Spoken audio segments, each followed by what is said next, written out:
Welcome to episode 7 of this Let's Play series. We're playing Dwarf Fortress, of course, and we are playing something a bit different today. We're going to actually be retiring this fort just temporarily, and then going across and playing in the ruined volcano fort, see what that's like, and then we'll come back and play the rest of this particular series. But I thought we'd just do a bit of an interlude. So this is going to be nothing at all to do with the current world that we're actually playing, other than just look at what a ruin looks like. So this will be a bit of a different way of playing the game. It may actually suit a lot of you actually to sort of to see how these are done and to see what's available, what to look for, how to start to sort of restructure what you're doing. It's still fraught with danger, as you'll see, or potentially as you'll see.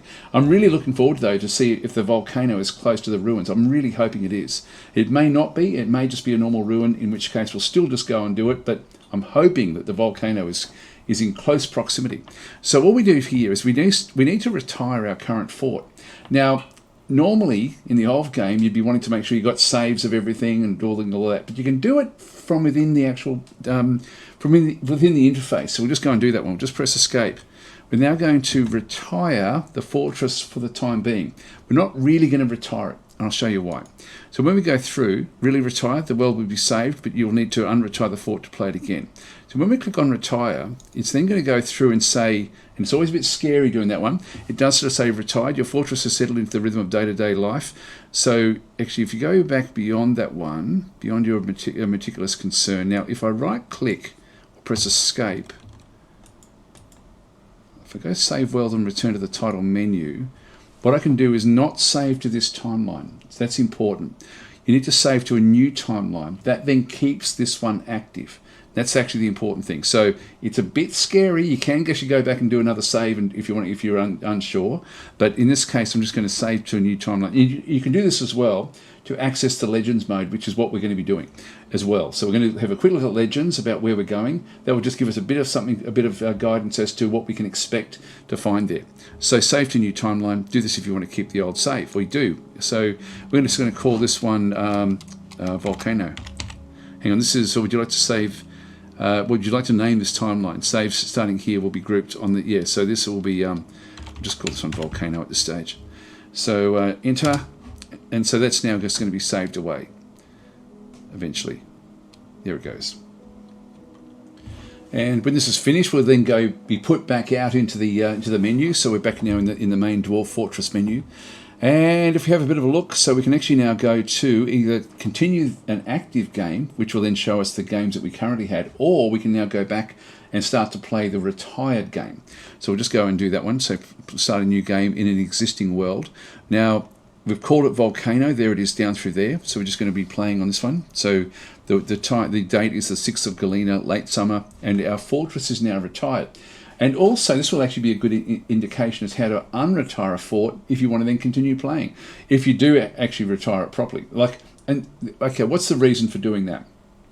One reason that you may want to do that, if you can actually create where your fortress grows to such an extent that it becomes an important center in the world, you can use it as a spawn point when adventure mode comes eventually. Like, it's not here yet, but you'll be able to then retire the fort, spawn a hero in your current fort, and then go off and do missions like where you're actually playing in a role play sort of aspect, and then come back and basically then unretire the fort, and whatever you've done in adventure mode is still part of the history of the world. So you will be able to flip back and forwards a little bit eventually when adventure mode is here. It's not here yet. So we're just going to go across now. We're going to start a new game in through here. Now there's a few little things we have to sort of just double check as we go through, so we'll just wait for it to come in.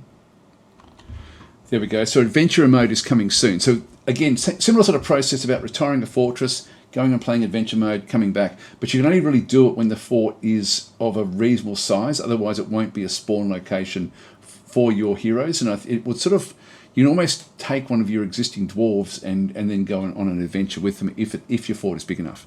That certainly used to be the case anyway. Now we've got Fortress mode and we've got Legends mode. Now what we want to look at first is actually what the place is called. Now I've already looked it up, but I'll show you the process of doing this one. Just going to go into Fortress. So then you're just going to go through 2 weeks worth of time. We're going to skip the tutorial, of course, and we're then just going to just play OK. So all we need to do is just go to reclaim or unretire. And because we retired paint daubs it's actually in here and it's inhabited. So we would essentially just bounce straight back in and pick up where we were, but we've lost 2 weeks of time. So that's one way of actually doing it. So I could actually go and click on that one and saying, in the early spring of 250, the stable rack of the mahogany irons founded Paint Daubs. In the late summer of 250, the stable rack of the mahogany irons at the settlement of Paint Daubs regained their senses after an initial period of questionable judgment. So anyway, that's that one through there. We just now need to find the ruins that are here on this particular location. So we're just going to go through now. That we've got Relief Cobalt down through there. We've got Chuck Tower back up through this side. We've got geared handles also down, very, very close to the same ruins. So again, we can sort of see what's actually happened through here. Defeated the heavy seals. So it looks like this was part of a goblin invasion down that way. Then Armbrook is the actual one that we want to have a look at. And so in the late spring of 68, the Bronze Colossus, Rustrum Flagshot, the large siege routed this strightful portal of the mahogany irons and destroyed Armbrook. So it only really was around for a very, very short period of time. So it won't be a massive fortress. It'll only be fairly small. But it's still going to be interesting anyway. So we can just go and reclaim that if we wanted to, or we can actually delve back at the moment and just go back in and actually have a look at the history and then come back in and then have a look at it. So I think we know enough. So there was a Bronze Colossus. It's not telling us if he settled there. Maybe we will go back and do the legends. Now, to get back from here, if I press escape, I can then just return to the title menu. So we'll do that. We'll then go and start a new game again. And we'll just go straight back to the Volcano one again. And this time we're going to go to Legends. So we'll go there because we now know it's called Armbrook. So we've now armed with that information. And if we wanted to write down any of the other characters like that Bronze Colossus, but if we know Armbrook, we're going to get the information. So we'll just go to Sites and we'll just type in Armbrook or Armbook. There it is. So there we are. In 54, it was then settled. We get a bit of a feel for what was actually done through here. So what do they have? Constructed the Platter of Hammers, which is a market. Okay, so there's a market that was created out there as well. Then there was finished the construction of the Courageous Way, which is connecting Hammerkindles to Armbrook. So there should be a road underneath the fortress because of that. The Bridge of Genius is a part of the Courageous Way. So the Courageous Way looks to be like a major underground walkway. I'm assuming that's what that will actually end up being.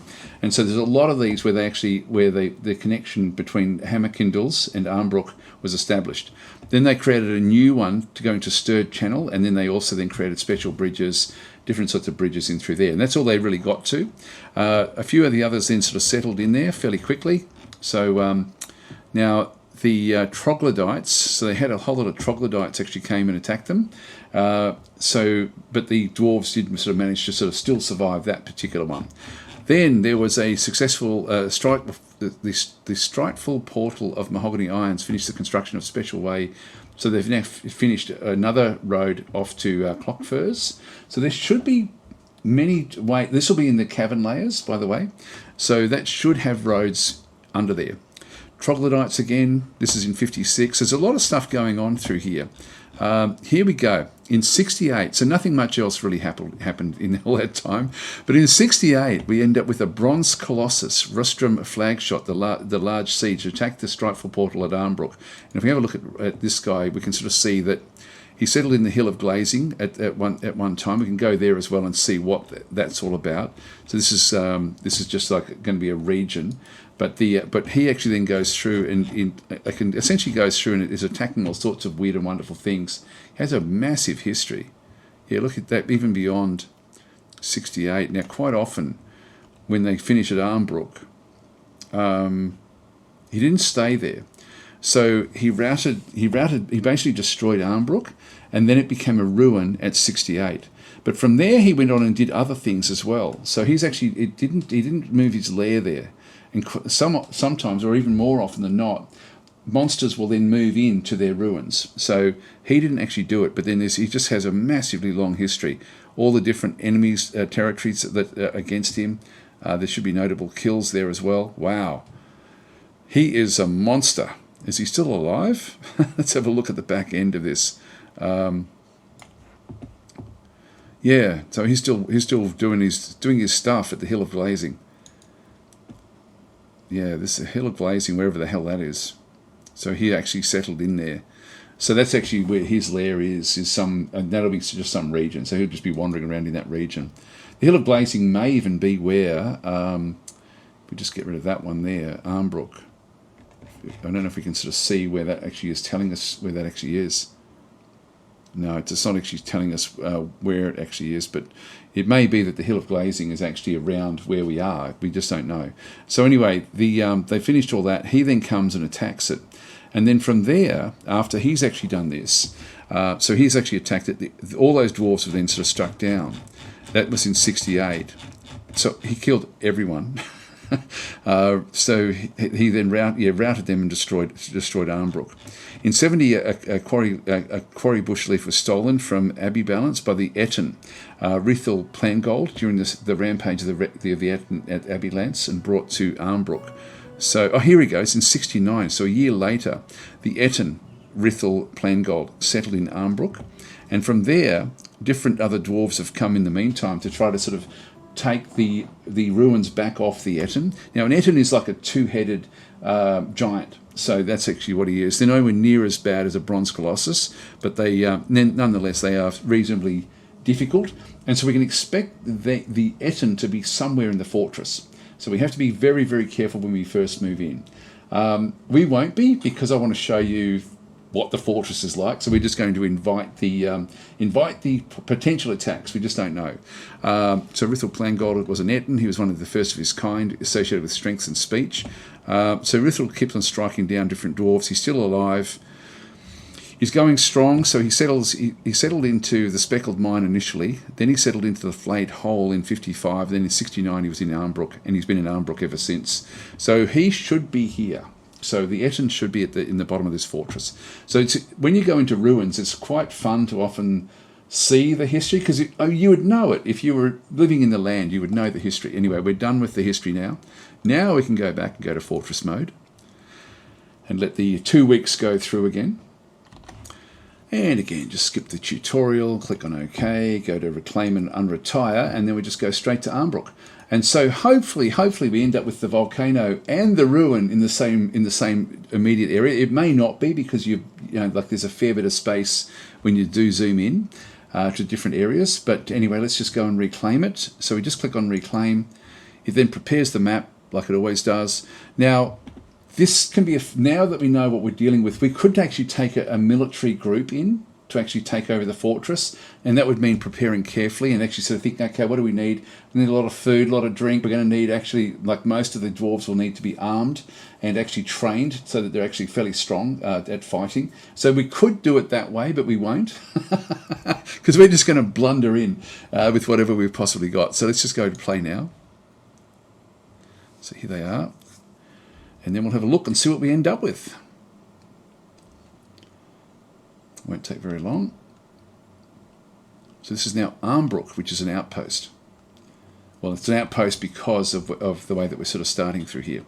So we'll see if we can actually... actually, there's the roads. The roads were above ground. They weren't actually below ground.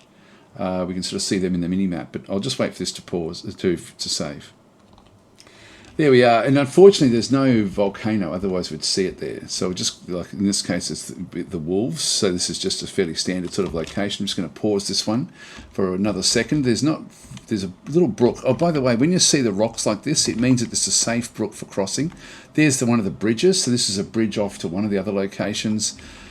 Other roads, so they did construct these roads. Let's just have a look at this mountain. I'm pretty sure it won't be anything for us. Now, what we're going to do is we're just going to leave that alone for now, and we're just going to go straight down. I just want to show you a guided tour of what a ruin can look like. They can look different each time. So what have we got over through here? We've got a cow moose.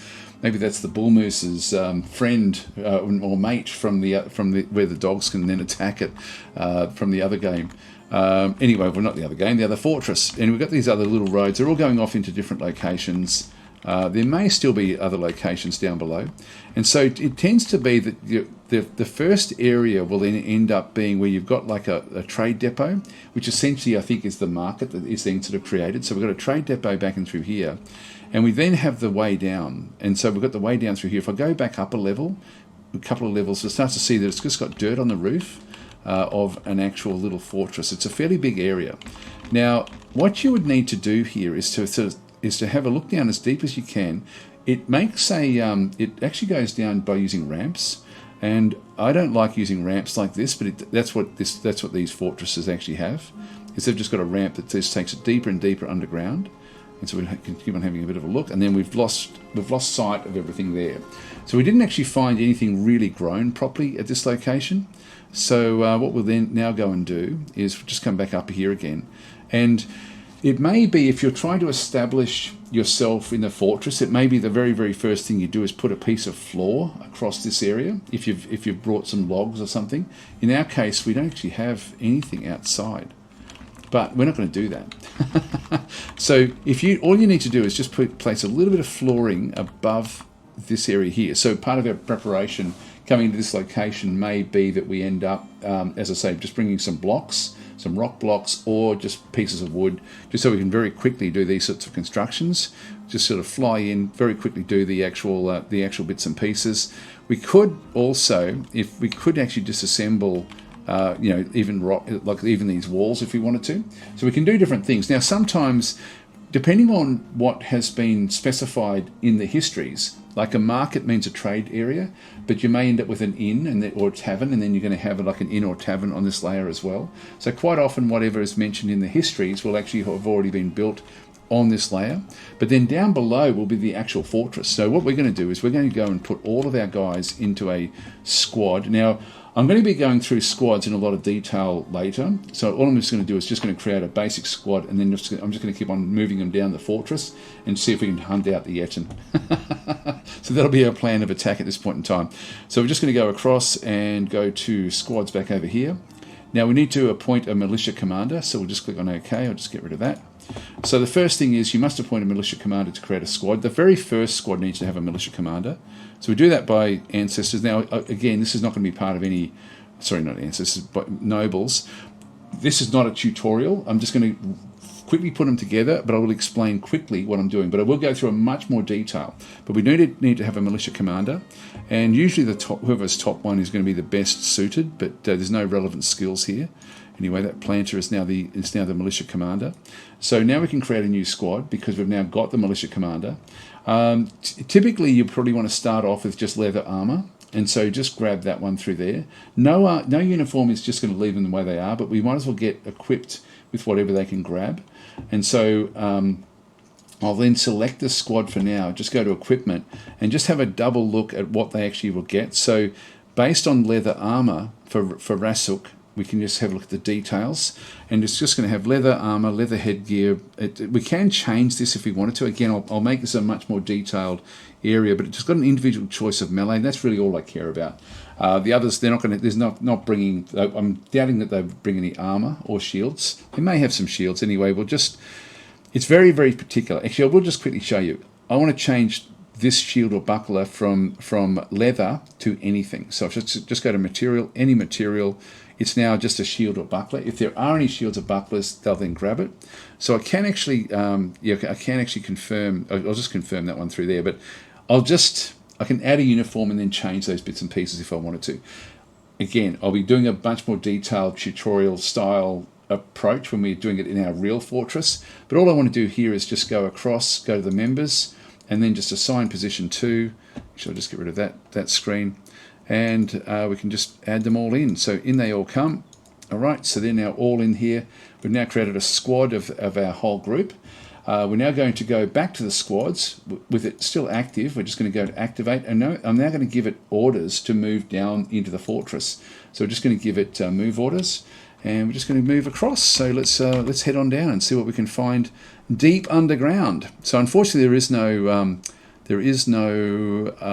what was I going to say?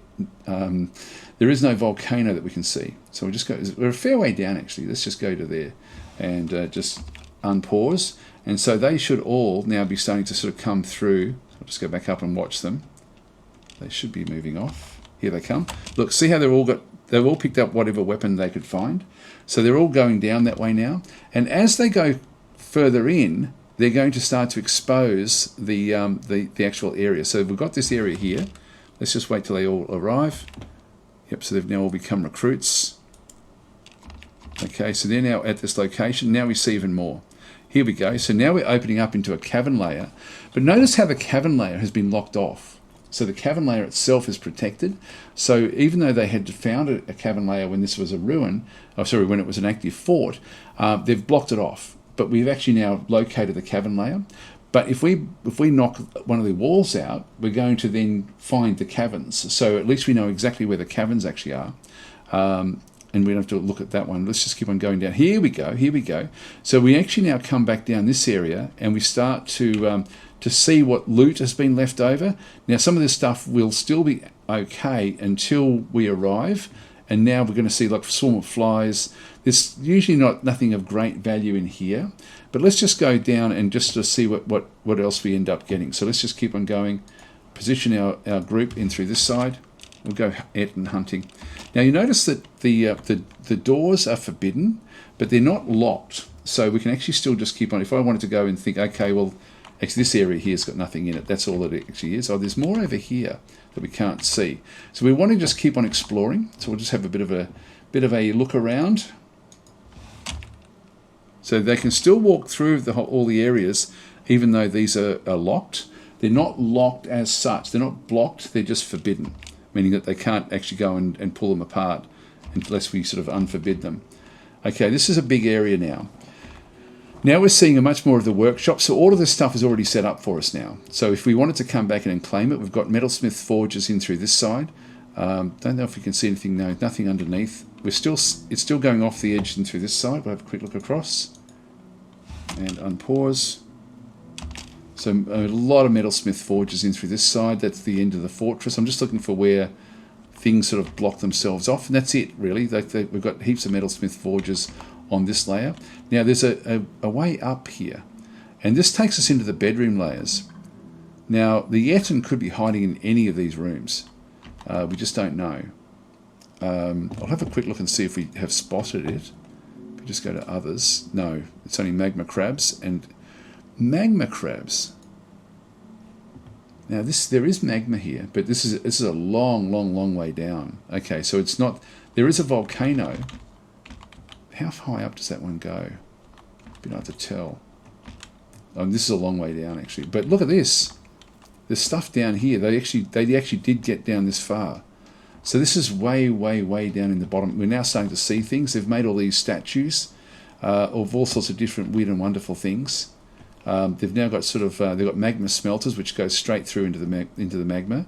That's a dangerous one because the magma is exposed. I'm guessing it's exposed directly.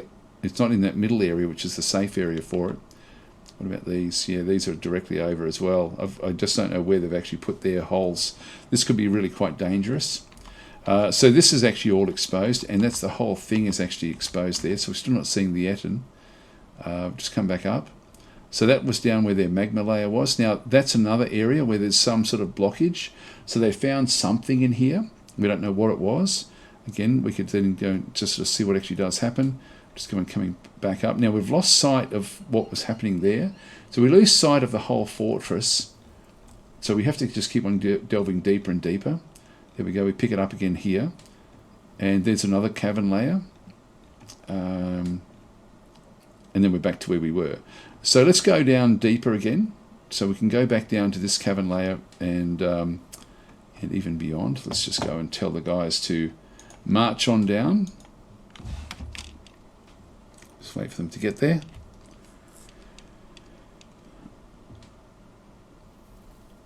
And they should be here fairly soon, I would think. I'm not seeing them anywhere. Here they come. Through all the flies.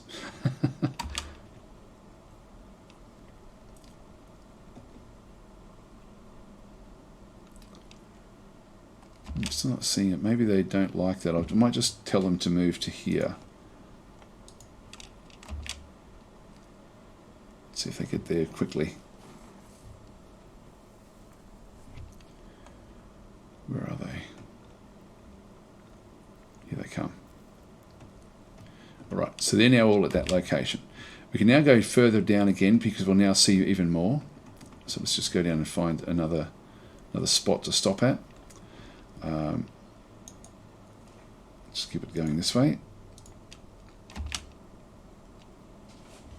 Yeah, it's not too far.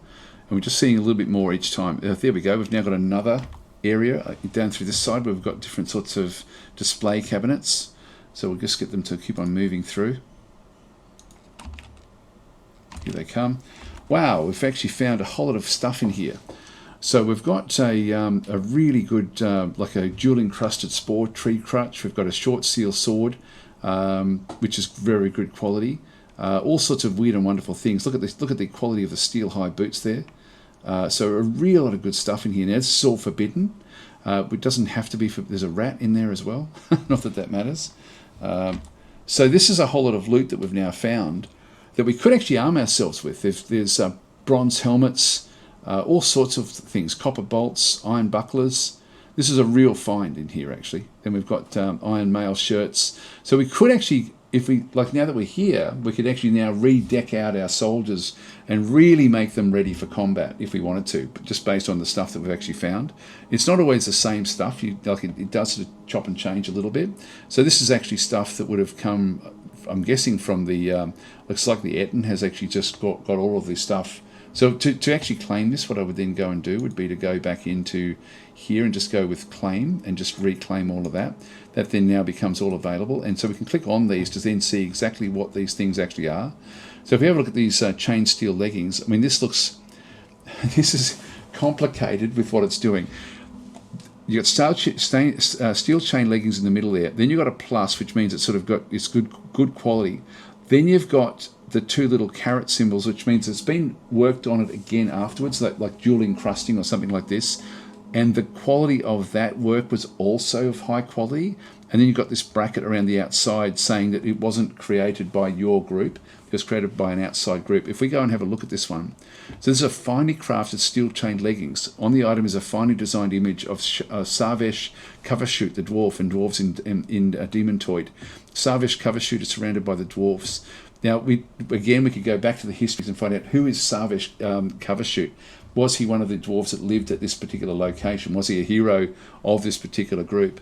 And so surrounded by the dwarves, the artwork relates to the ascension of the dwarf Sarvesh Covershoot to the position of king of mahogany irons. Okay, so this may be our current king, actually. I think this may be the current king. In 218, actually, this is more recent than what should be in here.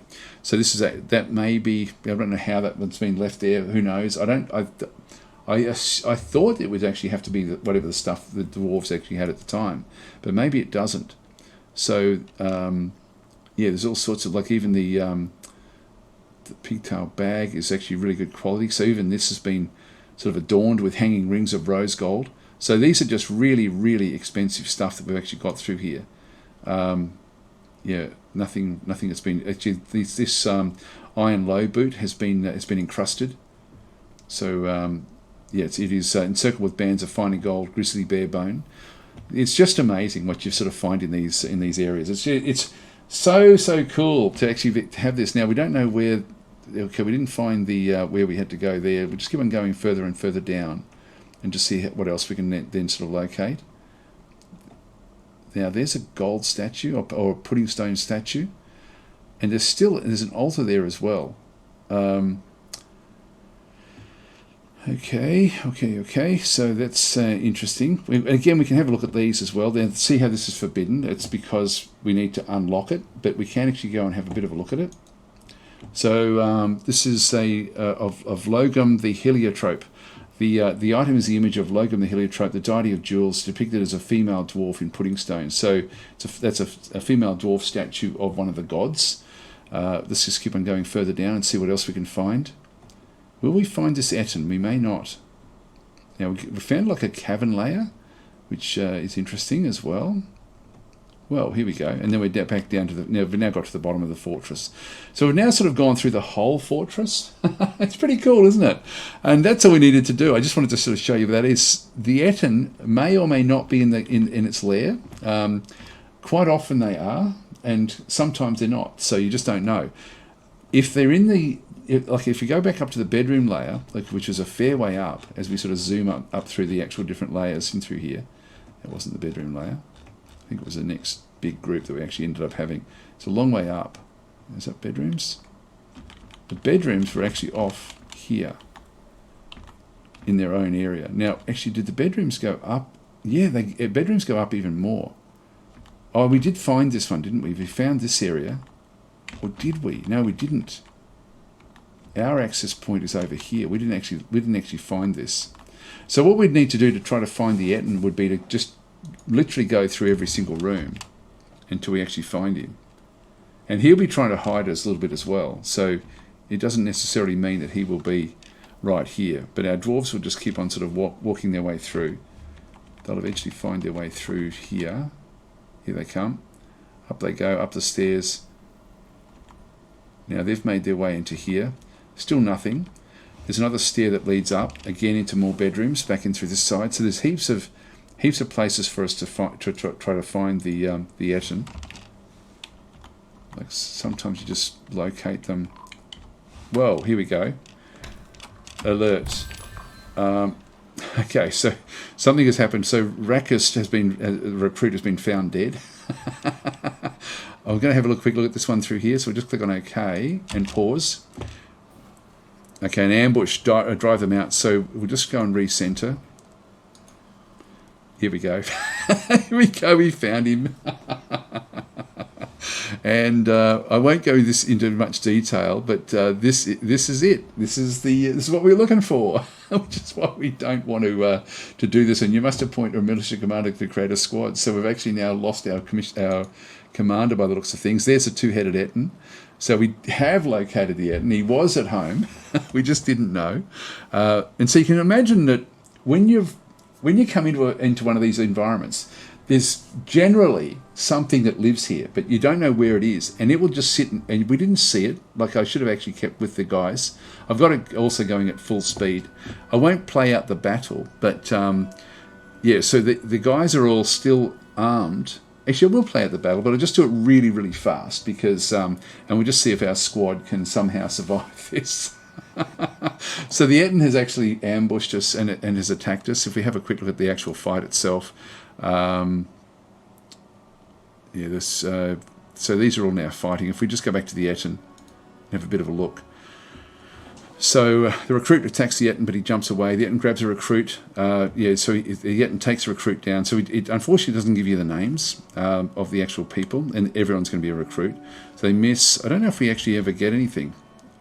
Okay, so the Etten punches a recruit in the lower body, bruising the muscle and bruising the guts through the tunic. Recruit is propelled away by the force of the blow, misses the Etten, and so throws a recruit by the first finger, right hand, with the Etten's right hand. So on and so forth, all the way through here. So the Etten charges at the expedition leader. It collides with the expedition leader. It is knocked over and tumbles backwards. The Etten punches a recruit in the lower. Now it should be the yeah. So it'll have the expedition leader, but we're not sort of seeing much in terms. There's a lot of fighting that just went on in that very, very short period of time. This is why what I tend to do with these, by the way, is to just. I'm playing at 100 FPS at this point in time, and FPS is what ticks the game over. So I always display this, and I'll show you this when we need to in our real fort, but this is way too fast, so I'm just going to ramp this one back by pressing the Alt and then the minus. I'm just going to bring it back down to less than 10, and let's just watch what actually happens in here. So we've got, whose blood is this one here? Okay, the Etten has been injured. Oh, we actually got a good chance of killing the Etten. Okay, this is actually good. The Ettens they're not like a Bronze Colossus. They're not going to be able to, they will succumb. He was terrified while in conflict. If we have a quick look at his health and then description, yeah, his thumb left hand is broken. So the guys have actually done a lot of damage to him already before it even starts. Now, again, I'm running out of time. I'm already over the half hour, and I just wanted to show you what it's like to bounce into a place like this. Let's just let him continue on. So he's mighty, very agile, and quite durable, but not against even a hastily armed group like ours. He's not going to be able to do much. Let's just unpause, just see what actually happens. There's blood everywhere. Yep, this is Locum's blood. So all of our guys are going to be fairly injured by the end of this. There's our there's Raxit's mangled corpse. So just letting it play forward. Here we go. We're now offloading the characters. What's going on? Is this? Oh, it's early autumn already. Okay. All right. So they're still fighting away now. There's going to be a heap of histories in through here. Yeah, an ambush, drive it out. We've done that one. Started raining. Yep, so an ambush again. And then we've still got all of these different attacks going in. Now, if we just look at it from the Ettin's perspective, we can at least get a bit of an idea as to what's going on. So there's been a lot of fighting in through here. And it looks like, so you can see through here, the Ettin misses a recruit. The recruit punches the Ettin in the lower arm. Force pulls back. Recruit hacks the Ettin in the right foot. With a battle axe, tearing the muscle. The force pulls the right ankle. The recruit stabs the Ettin in the right head. So this is one of the heads, tearing the muscle, fracturing the skull of the right head. So the right head has now been basically killed. And so it's still got the left head. So it's a two-headed creature. Tendon to the skull, right head has been torn. That should be enough to kill off the right head. Again, if we have a look at the Ettin itself, and it's heavy breathing. Now we don't get to see. We've got ability to grasp is lost, stand is lost, it's exhausted, extreme pain and heavy bleeding. It's really on its last legs. All it can really be able to do is flail out through now and through here. And look at the amount of damage that's now done through this one. So, so even his skull left, his head is fractured. So even the left head is actually being fractured as well. Yeah, yep. So that's actually interesting. So a lot of damage being done. Our guys are doing pretty well, actually. Although most of them, you can see there that Locum is damaged. Like if we go and click on these guys, seriously injured, unconscious. Who else have we got in around here? We've got a few of them in here, actually. So unconscious, healthy. So Cole is still actually going for it. Healthy in through there as well. So 3 of them are healthy. 2 of them are unconscious on the ground. At the back through here, we've got pale and bleeding. Is Locum. Locum has got blood everywhere. It's just like, and again, you'd have to go through in a lot of detail to sort of read what's going on. Let's just pause it and see until we get the kill. We shouldn't be too long. This is trying to get away. Some of our dwarves are struggling with this now. Just running it forward. So it's still fighting. And what else is going on through here? It's become a spear dwarf. Okay, that's all right. We'll just keep it going. Again, it just keeps on sort of playing forward. Oh, now what's happening there? This is so Rithkul. Now Rithkul is the Ettin. So his upper right back teeth, left head, is actually now all over the place. So his teeth have been smashed out. What else is there? That's pretty much it. So we're just seeing the teeth sort of rolling around now. Everyone's still trying to have a crack at. There he is. Finally got him. After all that, so we finally actually. So this is Rithkul Immensl's upper right back tooth, left head. So we've got the different teeth that were knocked out of him, and then the actual Ettin itself. So that's the corpse. So there we go. We're done. We ended up defeating a giant. It was difficult. We actually got injuries. Definitely wouldn't want to do that as a start of an actual fortress, because we'd be wanting to establish ourselves first and then preparing a group, or unless we actually went in with a really detailed military detachment to get started, get rid of whatever's in there, and then move forward, if you know what I mean. So we could actually go through with something where we take it maybe 4 really, really good fighters and 3 good people for sort of mining, for planting and farming, things like that. So we just end up with a bit of a mixture of military and civilians, but that would be under careful planning. So anyway, that was good fun. That was this particular area. Unfortunately, no volcano there except at the lower levels, which you tend to get everywhere anyway. But what a great little thing this is, like to have these. To have this available to play as well as just your normal embarks. It's a really, really cool way to play the game. Anyway, I'm glad I got to show that. So it's not the volcano ruins that we thought it was going to be, but it is a ruin nonetheless. It's a 2-headed Ettin ruin. And with that, I'll leave you with this little sojourn, and we'll go back and then play the original game after this.